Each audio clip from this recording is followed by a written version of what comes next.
సింగరేణి సంస్థ పరిరక్షణ కోసం జరిగే యువ కార్మికుల సదస్సును జయప్రదం చేయాలని ఏఐటీయూసీ RG1 సహాయక కార్యదర్శి రంగు శ్రీనివాస్ పిలుపునిచ్చారు.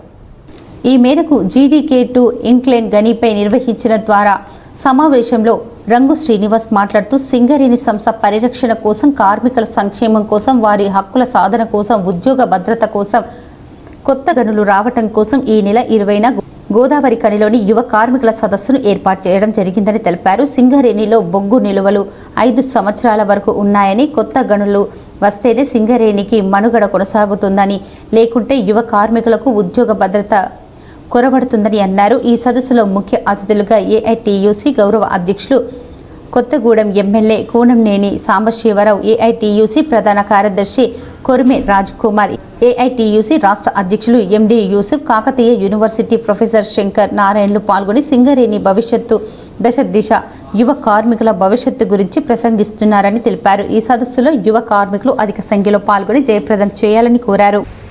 రేపు 20 తారీఖు నాడు జరగబోయే యువ కార్మిక సదస్సును జయప్రదం చేయండి. సింగరేణిలో ఇవాళ సింగరేణి మనుగడ కోసం, అలాగే ఉద్యోగ భద్రత కోసం, కొత్త గనుల కోసం రేపు ఏప్రిల్ 20 తారీఖు నాడు శ్రీమయి ఫంక్షన్ హాల్లో ఒక యువ కార్మిక సదస్సు గుర్తింపు సంఘంగా ఏఐటీసీగా నిర్వహిస్తూ ఉన్నాం. ఈ కార్యక్రమానికి మన గౌరవ అధ్యక్షులు కూనంనేని సాంబశివరావు గారు, మన యూనియన్ గౌరవ అధ్యక్షులు, అలాగే ఎమ్మెల్యే సిపిఐ రాష్ట్ర పార్టీ కార్యదర్శి వస్తున్న సందర్భంగా ఈ యువ కార్మిక సదస్సు ఏర్పాటు చేస్తున్నాం. దీనికి అత్యధిక సంఖ్యలో RG1 ఏరియాలో ఉన్న యువ కార్మిక సోదరులంతా అటెండ్ అయ్యి దీన్ని విజయవంతం చేయాలని విజ్ఞప్తి చేస్తున్నాం. ఇవాళ సింగరేణి సంస్థ ఇంకొక 10 సంవత్సరాల్లో మనకు బొగ్గు నిల్వలు అయిపోతున్న తరుణంలో ఇలా కొత్త ప్రాజెక్టు లేక, కొత్త గనులు లేక, ఇవాళ రేపు ఉద్యోగ భద్రత ఏందో ప్రశ్నార్థకంగా మారిన సమయంలో ఇవాళ మనం ఏం చేయాలి, ఉద్యోగ వ్యవస్థ మేలుకొని పోరాటాలు చేయాల్సిన అవసరం ఎంతైనా ఉందని తెలియజేస్తూ, ఇవాళ ఉద్యోగ భద్రత కావాలంటే కొత్త గనులు కావాలి, కొత్త ప్రాజెక్టులు కావాలి.